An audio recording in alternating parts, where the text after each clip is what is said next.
전반기가 지나고 7월이 되었습니다. 첫 번째 우리 금요 생명 기도회로 하나님께 영광 돌립니다. 이 시간에 더욱더 주님 앞에 우리가 집중할 수 있는 시간 되게 달라고, 하나님과 친밀함이 더욱더 넘치는 시간이 되게 달라고, 하나님께 우리가 찬양하고 예배할 때 우리 안에 말씀하시는 그 음성이 무엇인가 듣고 주님 앞에 나아가는 그런 시간 되게 달라고 이 시간에 함께 기도하기를 소망하고요. 또한 말씀 전하시는 우리 사랑하는 송길란 담임 목사님에게 말씀의 지하시가 능력 더하여 주시고 성령의 충만함으로 인도해 달라고, 말씀 받는 우리는 순종함으로 주님 앞에 나아가는 우리가 되게 달라고 이 시간 함께 기도하며 나가기를 소망합니다. 기도하시겠습니다. 살아계신 하나님 너무나 감사합니다. 우리의 마음을 뺏기지 않기를 원합니다. 아버지, 기도를 멈추지 않기를 원합니다. 우리의 눈앞의 상황이 우리의 마음을 짓누르고, 아버지 하나님, 우리의 죄악 가운데, 아버지 이 세상 가운데 살아갈 때 하나님, 주님 아버지, 우리가 부족할지라도, 우리가 절망할지라도 그러지 아니하고 힘을 내서 예수의 공로에 피를 의지하여, 십자가의 공로의 보혈을 의지하여 아버지 우리가 주님 앞에 나가길 소망합니다. 살아계신 하나님, 우리가 포기하지 아니하며, 예배를 자리를 포기하지 아니하며, 찬양하기를 포기하지 아니하며, 하나님 예배 드리기를 포기하지 아니하며 주님 앞에 나왔습니다. 우리 사랑하는 생명 공동체 성도들 붙들어 주시고 우리에게 은혜를 부어 주시옵소서. 특별히 말씀 전하신 목사님에게 말씀의 지하시가 능력을 다하여 주시며 성령의 충만함을 입혀 주시옵소서. 말씀을 받는 우리들은 순종함으로 주님 앞에 나아가는 우리가 되게 하여 주시옵소서. 살아계신 예수님 이름으로 기도드렸습니다.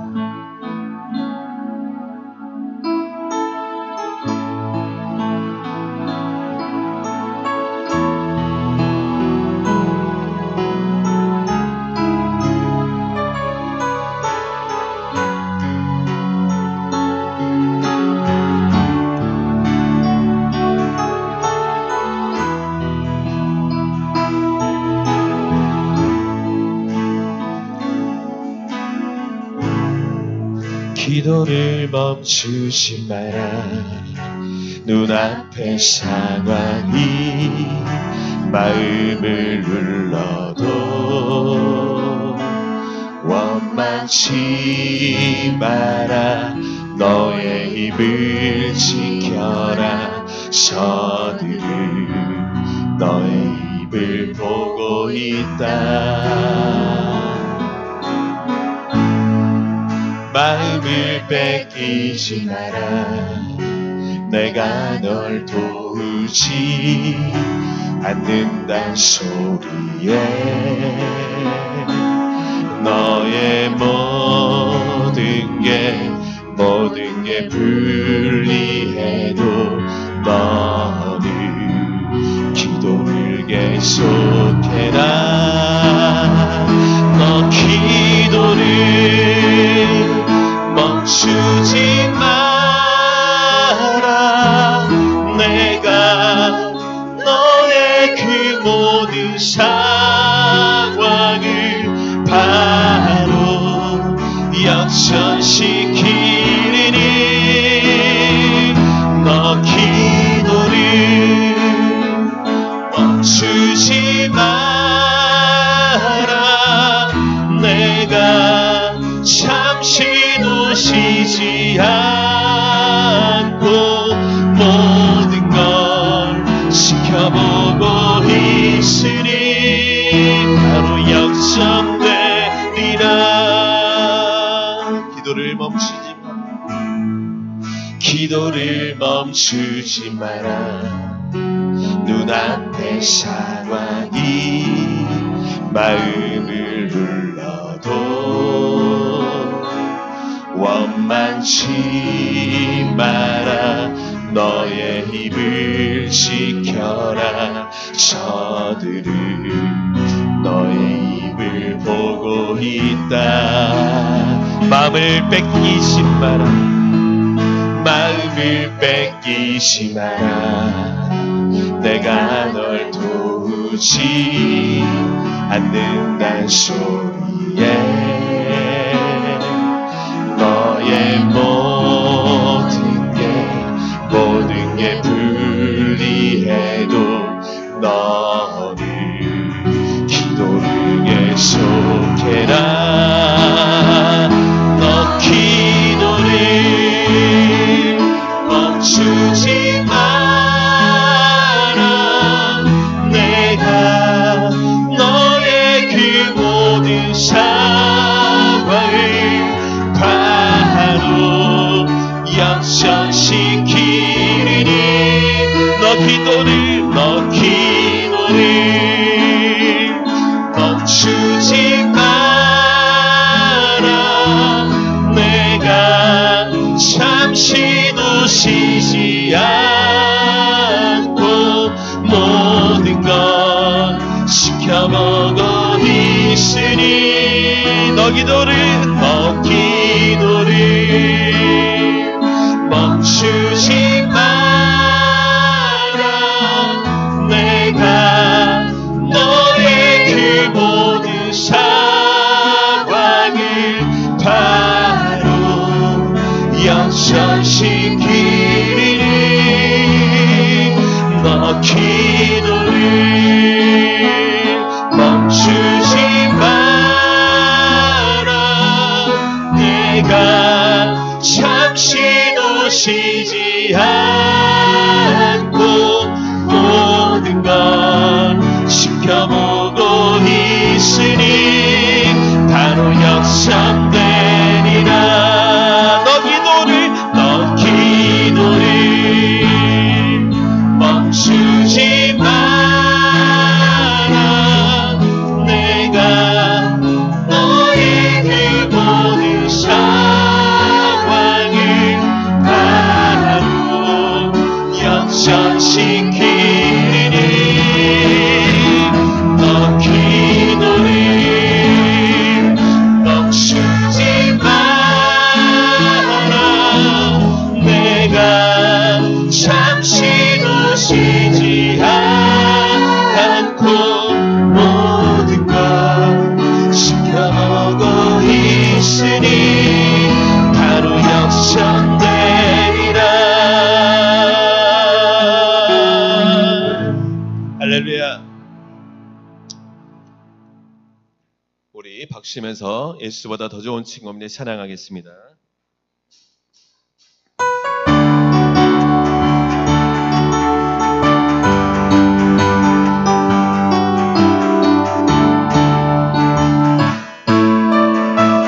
예수보다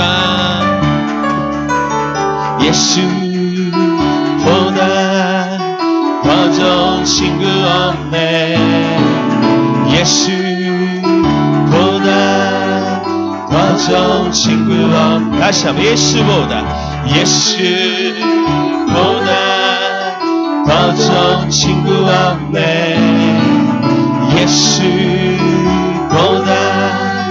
더 좋은 친구 없네. 괴로울 때 다가와서 마음의 평화 주는 시실하신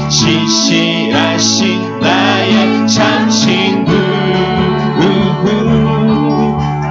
외로울 때 찾아와서 친구가 되어주는 사랑받는 나의 참 친구. 주 예수 사랑하리라. 나의 생명 다 때까지 주 예수 사랑하리라. 나의 생명 다할 때까지 예수 사랑 참 좋은 예수 사랑. 예수 사랑 참 좋은 예수 사랑. 우리 다시 한번 고백하면 예수 사랑 참 좋은 예수 사랑. 아멘. 예수 사랑 참 좋은 예수 사랑. 세상에서 제일 가는 금으로 유혹해도 예수님만 사랑하겠네. 아멘. 세상에서 제일 높은 벽에를 쓴다 해도 예수님만 따라가겠네. 주 예수 사랑하리라. 나의 생명 다할 때까지 주 예수 사랑하리라. 나의 생명 다할 때까지. 다시 한번 주 예수 사랑하리라. 나의 생명 다할 때까지. 주 예수 사랑하리라. 나의 생명 다할 때까지. 괴로울 때 다가와서 마음의 평화주를 신실하신 나의 참 친구. 외로울 때 찾아와서 친구가 되어주네. 사랑받는 나의 참 친구. 주 예수 사랑하리라. 아멘. 나의 생명 다할 때까지 주 예수 사랑하리라. 나의 생명 다할 때까지.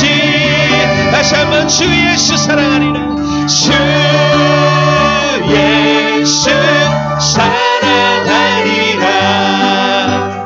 나의 생명 다할 때까지. 주 예수 사랑하리라. 나의 생명 다할 때까지. 나의 생명 다할 때까지. 나의 생명 다할 때까지. 할렐루야. 아멘.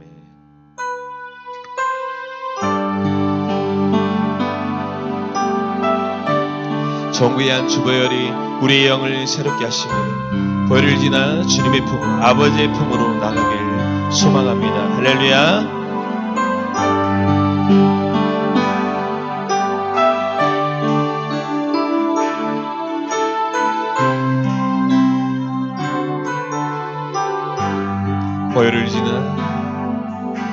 보혈을 지나 하나님 품으로. 보혈을 지나 아버지 품으로. 보혈을 지나 하나님 품으로 한 걸음씩 나가네.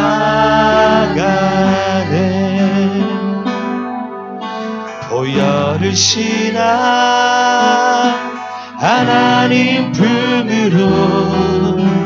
보혈을 지나 아버지 품으로. 보혈을 지나 하나님 품으로 한 걸음씩 나가네. 존귀한 주보혈이 내 영을 새롭게 하시네. 존귀한 주보혈이 내 영을 새롭게 하네. 우리 다시 한번 보면 존귀한 주보혈이 내 영을 새롭게 하시네. 존귀한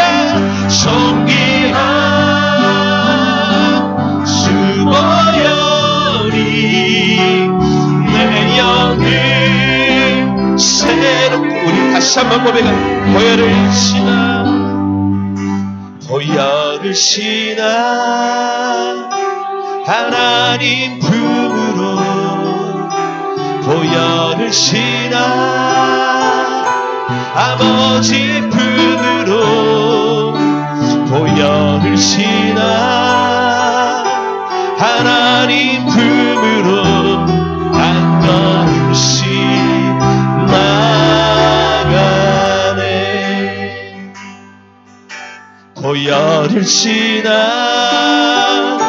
하나님 품으로 보혈을 지나 아버지 품으로 보혈을 지나 하나님 품으로 한 걸음씩 나가네. 존귀한 존귀한 주여 우리 영을 새롭게 하는 내 영을 새롭게 하시네. 존귀한 존귀한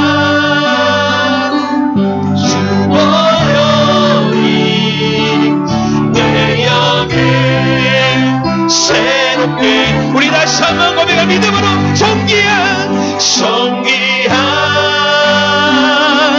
주보여 우리 영을 내 영을 새롭게 하시네. 존귀한 주보여 우리 내 영을 새롭게 하네. 존귀한 주보혈이 내 영을 새롭게 하시네. 존귀한 주보혈이 내 영을 새롭게 우리 다시 한번 고백하면 존귀한 존귀한 주보여 주님의 보혈 우리 영을 새롭게 합니다. 내 영을 새롭게 하시네. 존귀한 주님의 보혈을 공로를 의지하며 내 보혈이 내 영을 새롭게 우리 다시 한 마지막으로 고백할 존귀한 존귀한 주보혈이 내 영을 새롭게 하시네. 존귀한 주보혈이 내 영을 이 시간에 주님의 보혈의 공간을 의지하며 우리 주의 삼창하시고 기도합니다. 주여 주여 주여 살아계신 하나님 아버지 보혈을 지나 주님의 품으로 나아갑니다. 예수 그리스도의 하늘 그리신 아버지 십자가의 보혈의 피를 오늘 의지하며 주님 앞에 나아갑니다. 하나님 이 시간 우리를 붙들어주시고 인도하여 주시옵소서. 하나님의 주님의 보혈이 우리 영을 새롭게 하여 주시옵소서. 우리 영을 새롭게 하여 주시옵소서. 이 시간 말씀 전하시는 우리 사랑하는 송기란 담임 목사님에게 말씀의 지혜와 능력을 나여 주시며 성령의 충만함으로 인도하여 주시옵소서.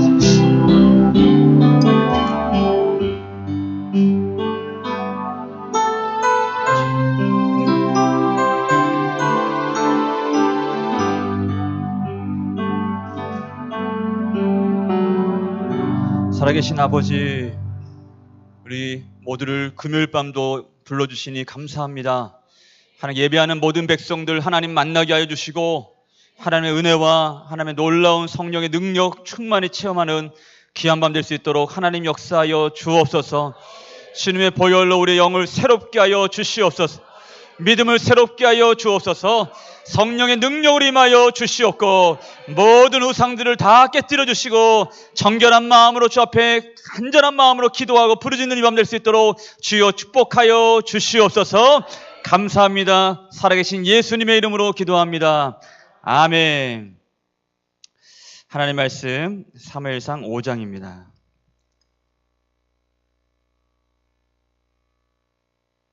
사무엘상 5장 8절에서 12절까지 말씀.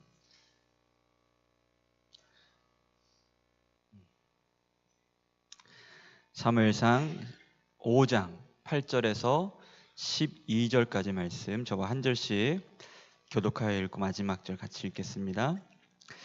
이에 사람을 보내어 블레셋 사람들의 모든 방백을 모으고 이르되 우리가 이스라엘 신의 궤를 어찌하랴 하니 그들이 대답하되 이스라엘 신의 궤를 가드로 옮겨가라 하므로 이스라엘 신의 궤를 옮겨갔더니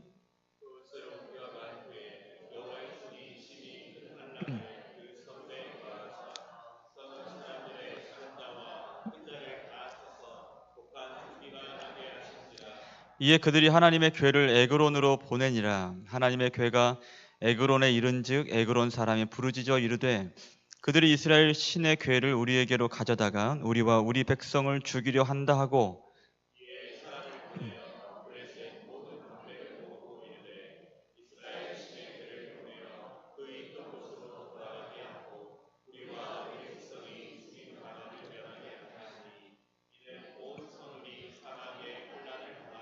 같이 읽겠습니다. 죽지 아니한 사람들은 독한 종기로 치심을 당해 성읍의 부르짖음이 하늘에 사무쳤더라. 아멘. 할렐루야. 앞뒤자 옆 사람과 인사하겠습니다. 잘 오셨습니다. 축복합니다. 사랑합니다. 고맙습니다. 카메라를 조금 더 올려주시면 제 인물이 더 살 것 같아요. 왜 머리를 이렇게 맞췄습니까? 그렇지. 잘했네. 네, 고맙습니다. 인물이 안 좋으면 이런 거라도 좀 챙겨야 돼요, 여러분. 잘 챙기십시오, 여러분. 여러분, 신앙의 출발은 뭐부터 시작될까? 우리 예수 그리스도로 시작되죠. 아멘입니까? 예수 그리스도를 믿음에서부터 시작된 줄로 믿습니다. 예수를 믿음에서부터 출발하는데 좀 더 정확하게 풀이해서 말씀드리면 예수를 믿음과 동시에 하나님을 아는 지식으로부터 신앙이 시작되는 거예요. 할렐루야. 우리는 스스로가 하나님을 찾을 수가 없잖아요. 죄로 인해서 막혀있고 모든 사망과 어둠 가운데 있는 모든 인간들은 스스로 하나님을 만날 수 있다고 해서 하나님 만날 수도 없고 더군다나 알려 해도 알 수 없다라는 겁니다. 그래서 리스트로벨이라는 사람이, 이 사람이 원래는 무신론자였어요. 그냥 무신론자가 아니라 아주 엄청나게 실천적으로 대단한 학적으로 예수가 없다라는 걸 증명하기 위해서 이 사람이 그러다가 마가복음을 연구하기 시작했어요. 마가복음을 통째로 다 읽으면서 연구해서 예수가 없다, 하나님은 없다라는 걸 증명하려고 하다가 결국은 그 사람이 하나님 앞에 무릎을 꿇습니다. 그리고 마지막에는 결국 이것뿐이었나, 결국 예수를 빼고 나서 예수를 빼니 이 뭐 다른 것들이 설명이 안 되고, 또 한 가지는 내가 예수가 없다, 하나님은 없다고 증명하는 그 증거들보다 하나님이 계시고 예수가 살아계시다는 증거가 너무나 많아서 자신이 무릎 꿇을 수밖에 없었다라고 하고 아주 유명한 신학자가 됐습니다. 그런 것처럼 여러분, 예수를 믿음과 동시에 우리는 하나님을 알게 되는 거예요. 그리고 하나님을 아는 것이 모든 믿음의 출발이 되는 겁니다. 그래서 하나님은 지금도 우리 가운데 원하시는 것을 쉽게 풀이한다면 하나님을 알길 원한다라는 겁니다. 여러분들이 세상에 나가서 승리하는 것, 그것도 중요하죠. 그리고 하나님의 복이 되어서 복의 사명자로 사는 것, 이것도 너무나 중요한 일이에요. 근데 그보다 더 중요한 게 뭐예요? 하나님을 아는 것이다. 그래서 호세아서 6장 6절 말씀 보면 이렇게 말씀합니다. 같이 한번 읽어볼까요? 시작. 나는 인애를 원하고 제사를 원하지 아니하며 번제보다 하나님을 아는 것을 원하노라. 아멘. 여러분, 제사가 얼마나 중요한 거예요. 제사가 없고 번제가 없으면 하나님께 나갈 길이 없는 거잖아요. 하나님과 만날 수 있는 길이 없어요. 그런데 그 어떤 것보다, 그 중요한 것보다 하나님을 아는 게 먼저다라는 겁니다. 그래서 여러분들, 예배도 중요해요. 그죠? 봉사와 섬김도 중요해요. 사업에서 성공해서 하나님 영광 드러내는 것도 중요해요. 근데 그보다 더 중요한 것은 우리가 하나님을 힘써 아는 겁니다. 자, 그래도 하나님은 어떤 분일까? 이게 중요하잖아요. 하나님은 어떤 분이에요? 크고 두려우신 분이시죠. 감히 우리가 하나님을 이해하려고 해도 이해할 수 없는 크신 분이세요. 그리고 하나님은 두려우신 분입니다. 때문에 우리가 기도한다는 거는요, 사실은 뭐 즐겁게 나가서 하나님 즐겁게 찬양하고 기도하고 사실은 그러기도 합니다만, 기도가 살아있으려면 그 우리가 기도로 찾는 하나님이 크고 두려운 분이라는 것을 우리가 먼저 알아야 돼요. 그래야 기도가 살아납니다. 왜 그러냐면 기도는 내가 하나님을 어떤 하나님으로 알고 하나님 앞으로 나가느냐에 따라서 성패가 달라지기 때문에 그래요. 오늘도 그래요. 사실은 하나님을 크고 두려운 분으로 알고 하나님께 기도하는 것과 여러분, 그죠? 반대로 하나님을 내가 의지하는 그 무언가들 중에 하나로 여기고 기도하는 것과, 이거는 기도의 본질이 다른 거잖아요. 기도의 질적인 어떤 내용도 다를 수밖에 없고 중심이 다를 수밖에 없고 하나님께 대한 어떤 그 응답과 어떤 관련된 그 모든 상황들이 다 달라질 수밖에 없어요. 때문에 여러분, 기도는 하나님을 바르게 아는 것에서부터 시작돼야 된다는 겁니다. 그래서 여러분들 성경 말씀을 항상 가까이 하시라는 거예요. 말씀을 통해서 경험되고 예수 그리스도 안에서 알아진 하나님의 그 지식과 깊이와 너비가 넓어지고 깊어지고 높아질수록 우리가 하나님께 기도하고 기도로 아뢰는 그 모든 내용들이 더 크고 그 지경이 더 넓어질 수 있고 더 큰 믿음으로 기도할 수 있기 때문에, 할렐루야. 때문에 여러분들 기도할 때마다 항상 구하셔야 돼요. 하나님을 더 알길 원합니다. 하나님을 더 알기 원합니다. 더 하나님 가까이 하길 원합니다. 기도할 수 있어야 돼요. 자, 오늘 말씀을 통해서 하나님을 더욱더 알아가고 하나님을 깊이 경험하는 이 시간 되기를 주님의 이름으로 축복합니다. 그래서 사실 주일 예배 때도 중요한데요, 사실은 제가 금요 기도회는 조금은 제가 사실 조금 힘 빼고 말씀을 좀 이렇게 좀 베이직하게 전하려고 합니다.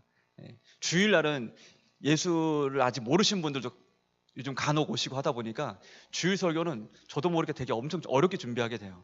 근데 금요일은 우리 믿음의 우리 귀한 분들 나오기 때문에 조금 깊은 내용들로 좀 나누려고 합니다. 말씀을 가지고서 금요 기도에 계속 나오다 보면은 기도가 깊어지는 은혜가 있게 될 거라고 좀 믿습니다. 자, 오늘 말씀 5장과 6장 말씀을 우리가 그 중에서도 5장 말씀 봤는데 다음 주는 이제 수양회가 있어서 수양회로 대치합니다. 6장 말씀 그 다음번에 볼 텐데, 5장 말씀은요, 지난번에 우리가 어떤 내용 나눴죠? 그 블레셋과 이스라엘의 전투에서 이스라엘이 패하게 되죠. 처음에는 한 4,000명 죽었다가 야, 이게 어떻게 된 일이야 했다가, 그래서 야, 우리 실로에서 언약궤 갖고 오자.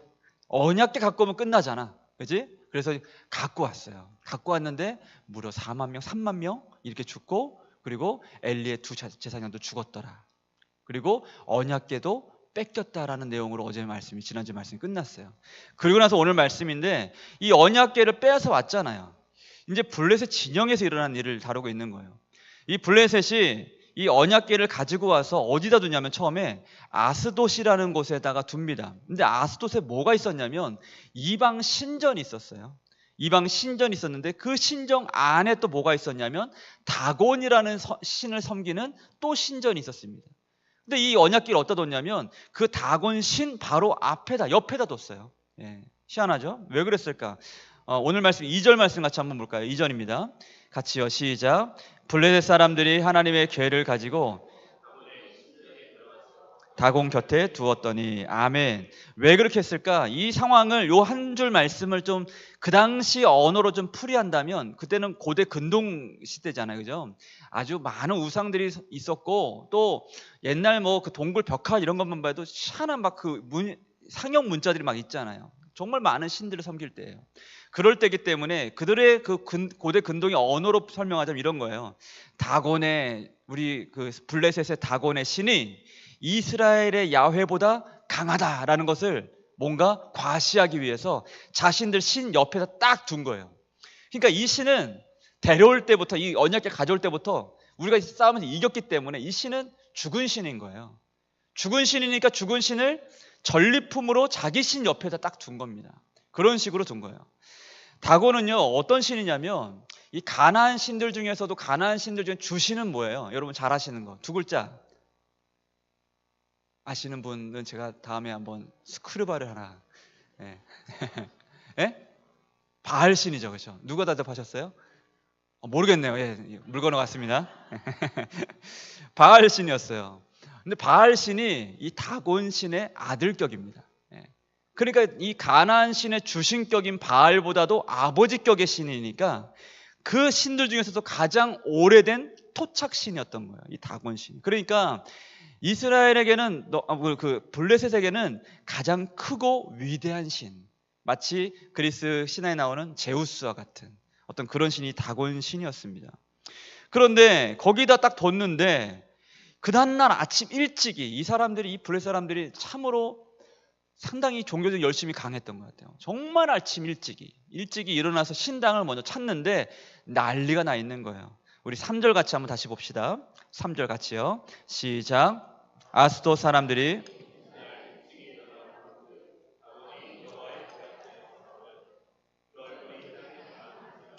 그들이 다곤을 일으켜 다시 그 자리에 세웠더니, 아멘. 아침 일찍이 가봤는데 다곤 신이 이렇게 어떤 방향인지 모르겠지만 엎드려졌는데 딱 엎드린 방향이 여호와의 궤 앞에 딱 엎드린 거예요. 무슨 의미인지 아시겠어요? 마치 하나님께 엎드린 것처럼 탁 엎드려져 있는 거예요. 누구 소인지는 몰라요. 그러니까 이 땅에 닿아 있는 것을 놀래가지고 제자리에 세워놨는데, 또 문제는 그 다음 날이에요.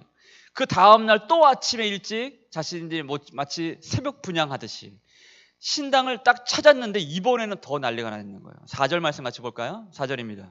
같이요. 시작. 그 이튿날 아침에 그들이 일찍 일어나 본즉 다곤이 여호와의 궤 앞에서 또다시 엎드러져 얼굴이 땅에 닿았고 수 손목은 끊어져 문지방에 있고 다곤의 몸뚱이만 남았더라. 아멘. 네, 진짜 아멘입니다. 난리가 났어요. 제가 작년에 그 대마도를 한번 갔습니다. 우리 그 전에 있었던 교회 그 교육자들끼리 대마도를 한번 갔는데, 대마도를 또 가고 싶진 않아요. 예, 저는 배 타고 가는 건 이제 안 하려고요. 이제 너무 멀미 심하게 가지고 제가 그 전전날 좀 마음이 좀 불편한 일이 좀 있었거든요. 근데 멀미를 너무 심하게 가지고 그 불편한 일을 다 잊어버렸어요. 그런 은혜도 있대요. 갔다가 이제 막 다니는데 뭐 이상한 자꾸 유적지만 다니는, 저는 유적지 같은 건 별로 안 좋아하고 뭔가 좀 쇼핑도 했으면 좋겠고 맛있는 것도 먹었으면 좋겠고, 저는 여행은 좀 그랬으면 좋겠는데 막 유적지를 가는데 이 가이드분이 또 엄청 또 FM이에요. 우리는 이제 멀미에서 완전 이제 처졌잖아요, 그죠? 버스에 타자마자 우리 다 그냥 이렇게 골아 떨어졌는데 이 가이드 보통은 안 깨우잖아요. 근데 이분은 진짜 성실해요. 여러분 다 일어나세요. 일어나세요. 그랬더니 여기가 어떤 역사가 있고 하는 역사를 쫙 읊으시는데 듣는데 좀 힘들었어요. 그 중에 한 군데를 갔는데 신사라는 데를 갔습니다. 여러분 신사 아시죠? 일본에 가면 신사가 많다면서요. 가보니까 진짜 많긴 하더라고요. 근데 그 중에서도 제일 아름다운 신사를 갔어요. 신사가 아름답지만 진짜 아름답긴 하더라고요. 바로 앞에 딱 바닷가가 잔잔하게 물이 이렇게 앞쪽으로 이렇게 마을도 들어와 있고, 그 바닷가의 바닷물이 신사 안으로까지 흘러 들어와 있어요. 그리고 거기에 이제 신사 그 문이 이렇게 있는데, 문이 이렇게 무슨 이렇게 디귿자 거꾸로 엎어놓은 것처럼 돼 있는데, 이게 하늘을 떠받치고 땅을 떠받친다 이래가지고 그렇게 만들었다 하더라고요. 여러분 그 스모 있잖아요. 스모 할 때 뭐 다리를 꽝 하고 뭐 이렇게 하잖아요. 그게 땅을 힘으로 다스리고, 우리 스모 선수들이 거의 신격이잖아요. 그런 의미래요. 아무튼간에. 근데 거기 안에 못 들어갔어요. 왜 못 들어갔냐 했더니 한국인들이 전에 하도 들어와가지고 거기 아주 그 사람들이 신성시하는 나무가 하나 있는데 거기 막 올라가가지고 사진 찍고 막 이러느라고 신사에서 금지시켰어. 그래가지고 거기는 못 들어갔어요. 여러분 그러잖아요. 이게 그게 신인지는 모르겠지만 그 나무를 우리가 몸뚱을 벤 것도 아니고 그런 것도 아니잖아요. 나무를 꺾은 것도 아니고. 근데 그 앞에 사진 찍고 매달려서 찍고 이것만 봐도 어떻게 그렇게 불경스러운 짓을 하느냐, 불쾌하잖아요. 그런데 지금 다곤씨는 어떻게 돼 있어요? 몸뚱이만 남았다 그래요. 네. 그죠? 이게 가장 오래된 주신, 가장 위대한 신, 가장 큰 신, 이게 손목은 잘리고 머리는 날아가고 몸뚱이만 남았더라라고 말씀하고 있으니 이 블레셋 사람들이 얼마나 충격을 받았겠어요. 그죠? 근데 이 말씀에서 중요한 것은 뭐냐면 이거예요. 도대체 이 일을 누가 했냐는 거예요. 누가 했냐는 거예요. 우리는 알죠. 말씀 읽다 보면 누가 하신 거예요? 하나님이 하신 거죠. 그냥 우연히 운명적으로 일어난 일이 아니에요. 다다음 주에 우리 6장에서 이 주제를 좀 나눌 겁니다. 우연히, 그 당시에는 우연히 운명적인 어떤 그런 것들에 대한 어떤 인식이 있었거든요. 그런 일이 아니었어요. 그냥 하나님이 하신 겁니다. 하나님이 직접 그들의 신을 심판하신 거예요. 다곤에 잘려나간 손목은, 이 손이라는 것은 능력을 상징합니다. 근데 능력을 행할 수 없게 됐어요. 다곤의 머리는 어떤 사고력, 어떤 생각, 이런 것들을 의미합니다. 지혜를 의미해요. 그런데 이 신이 머리가 잘려나갔기 때문에 더 이상 생각할 수가 없게 됐어요. 그러니까 한마디로 이 신이 완전히 무장 해제돼서 완벽하게 무능력한 상태가 되었다라는 겁니다. 완벽하게 무능력한 상태. 그래서 여러분, 뭐 중요한 것은 이걸 하나님이 하셨다는 건데, 이전을 상황에 봤을 때는 블레셋은 어떤 상태였어요? 이스라엘과의 전쟁에서 이기고, 심지어는 언약궤가 왔을 때 이 사람들이 떨었다고 얘기했죠. 정말 무서웠어요. 우리 큰일 났다 했는데 의욕을 다져가지고 전쟁을 했더니 자신이 이겼단 말이에요. 이기고 나서 그걸 뺏어오다 보니까 얼마나 의기양양했겠어요. 의기양양했으면 하면서 얘기했을 거예요. 야, 쟤네 신들 별거 없네. 우리 신이 더 강하네. 그리고 또 어떻게 얘기했겠어요? 쟤네 신은 죽었나 봐. 죽었네. 이렇게 생각했을 거란 말이죠. 어쨌거나 그들은 하나님이 죽었다고 생각하고 거기다가 그 언약궤를 뒀단 말이에요. 그러나 결과적으로 어땠어요? 하나님은 여전히 살아계셨죠. 죽었다고 생각되는 상황에서도 하나님 여전히 살아계셨더라라는 거예요. 그러니까 하나님께서 이스라엘 백성에게 약속하신 게 하나 있어요. 여호수아 3장입니다. 같이 한번 읽어볼까요? 여호수아 3장 10절입니다. 같이요. 시작. 또 말하되 살아계신 하나님이 너희 가운데 계시사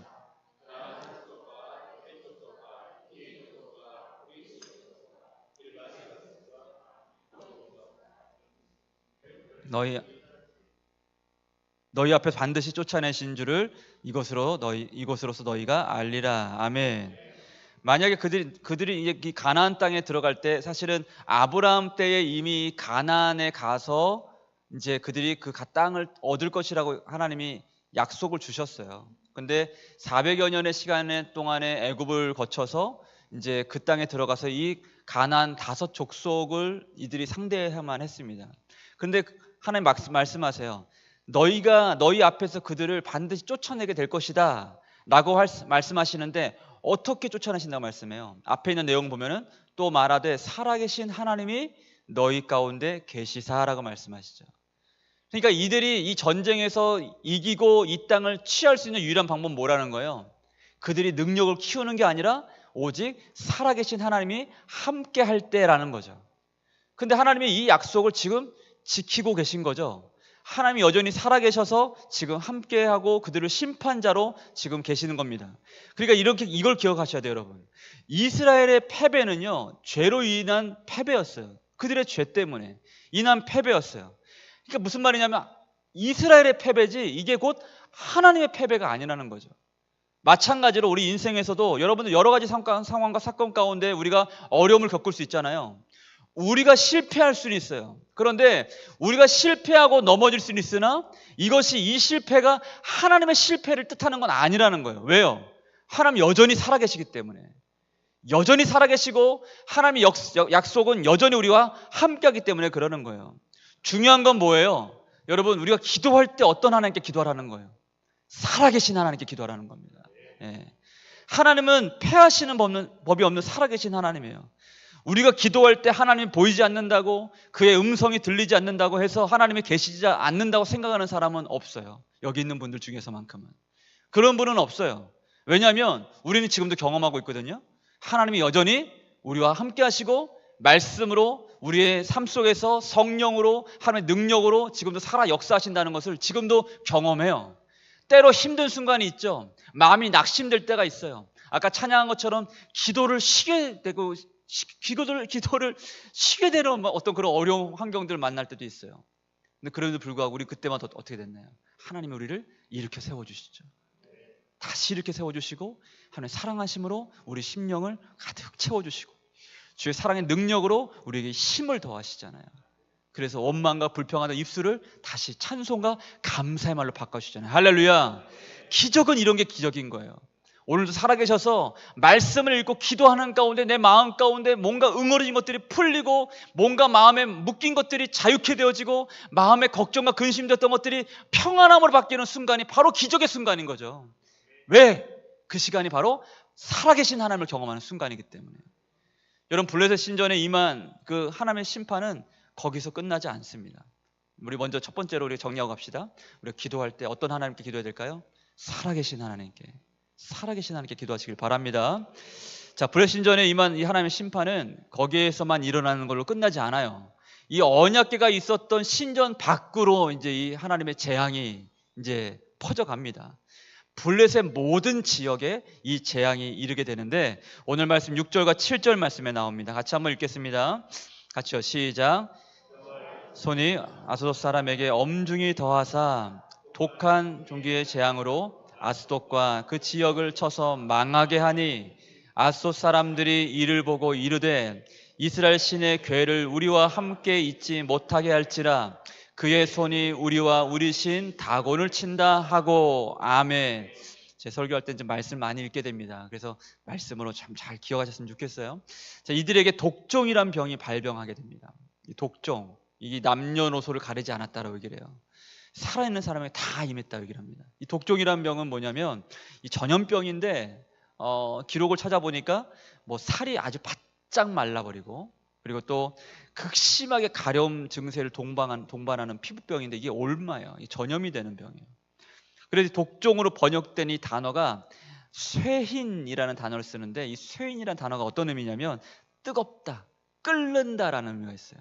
근데 실제로 이 병에 걸리면 이 피부가 불에 탄 듯이 붉게 이제 부어오르면서 주위에 이제 재빨리 이것들이 계속 퍼져나가는 어떤 그런 병이에요. 그러니까 옛날로 말하면 우리 조선시대에 많은 여러 왕들이 어떤 종기 때문에 종기가 걸려서 죽었잖아요. 그죠? 일찍 단명한 왕들 보면은 그와 같은 병인 거예요. 그 당시를 봤을 때 종기 같은 병, 아주 독한 무서운 병이었습니다.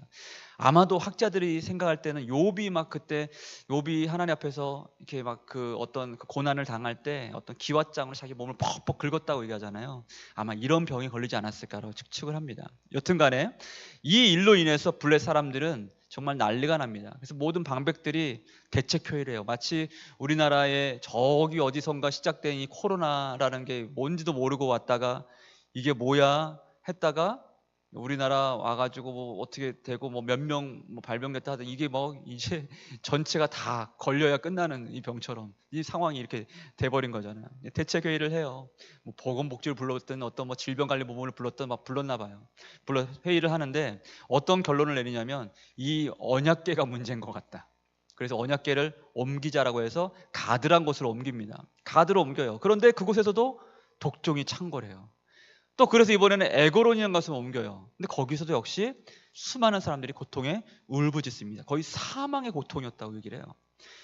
이들은 왜 이렇게 계속 이 언약궤를 옮기느라 정신이 없었을까? 왜 그랬냐면 각 지역마다 그 지역을 다스리는 주신들이 있는 거예요.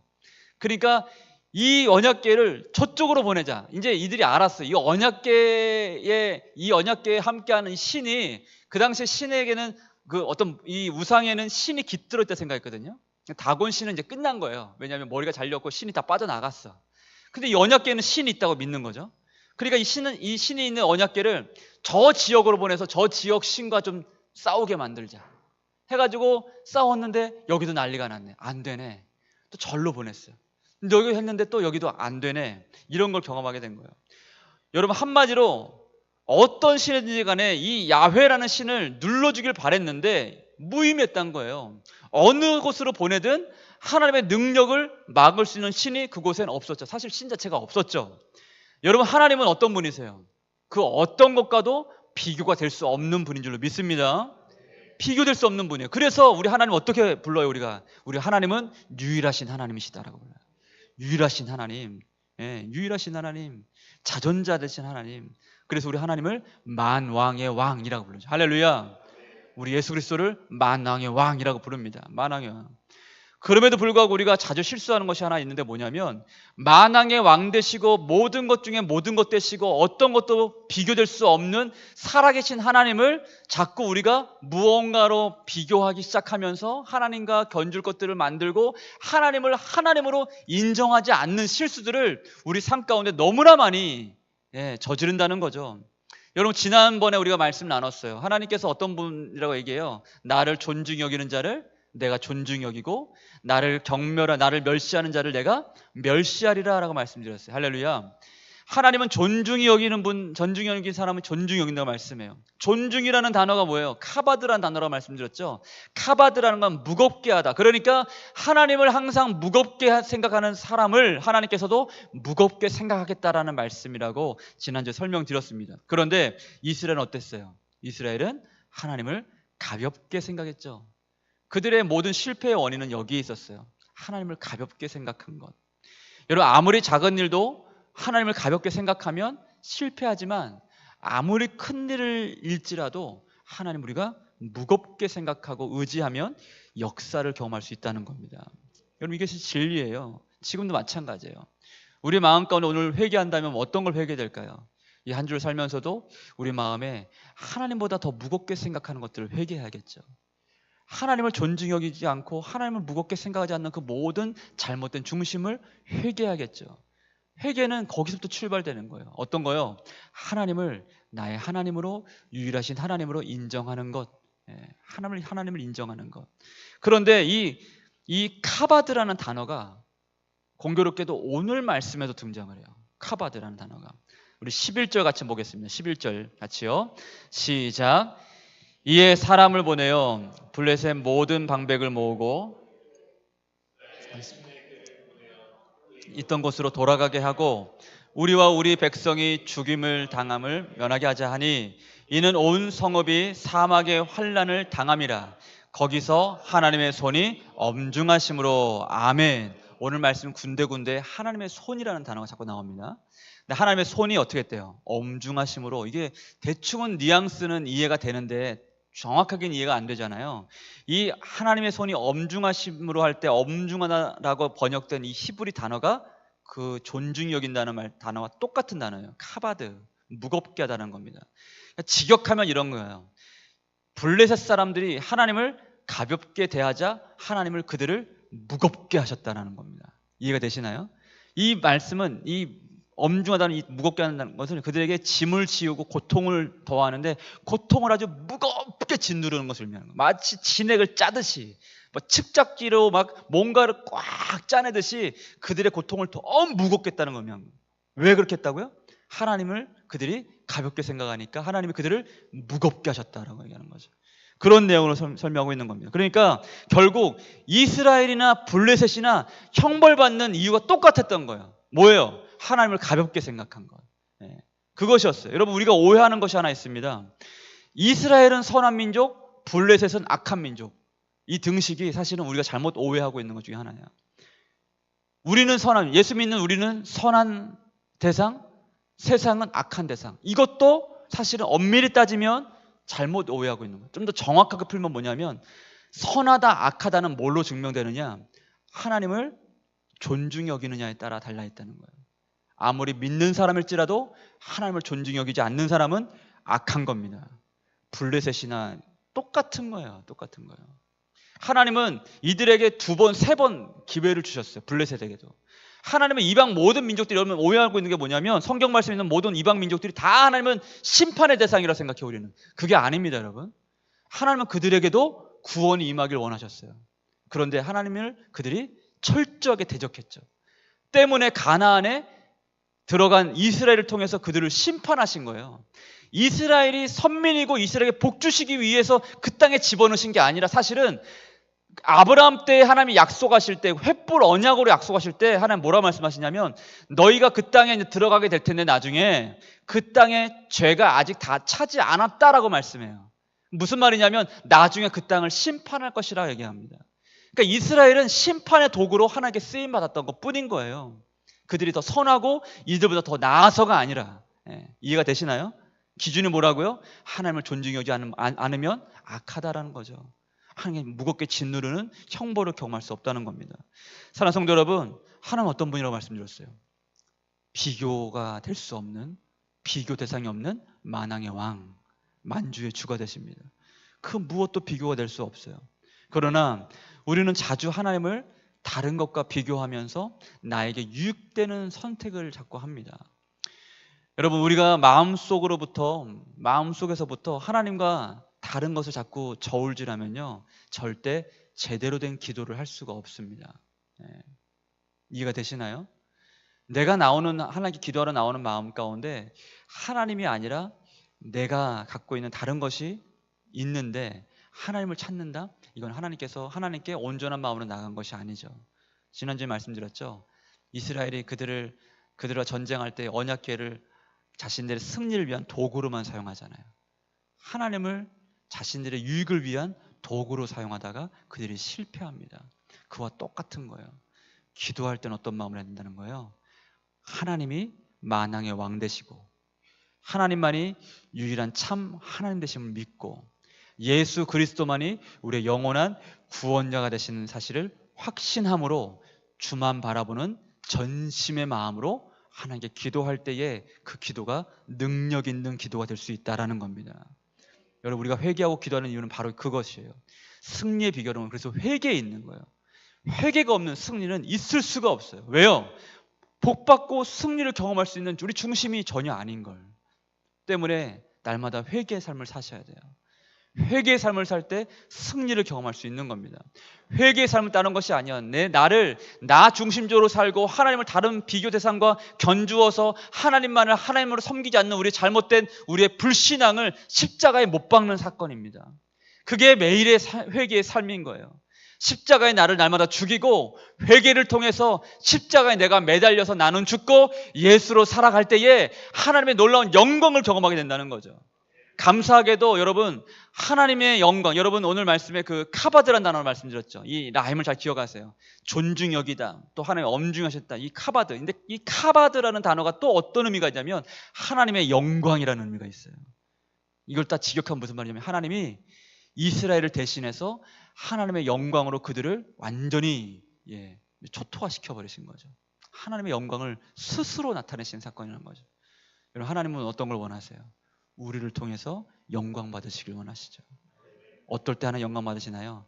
하나님만이 우리의 유일한 하나님을 믿고 하나님이 지금도 살아 역사하시다는 사실을 믿고 주님께 기도할 때에, 주님께 예배할 때에, 오직 주만 찾고 주님께만 기도할 때에 그때 하나님이 영광을 나타내시더라라는 겁니다. 그렇게 전심으로 기도하는 여러분들 통해서 하나님 영광 받으시고 여러분 삶의 모든 영역 가운데 또 기적이 필요한 모든 상황 가운데 하나님의 놀라운 세상에 감당할 수 없는 놀라운 영광의 빛으로 충만하게 임하게 하실 줄로 믿습니다. 저와 여러분들에게 그런 은혜가 있게 되길 바랍니다. 함께 찬양하고 기도하겠습니다. 우리 비전 함께 찬양 드립시다.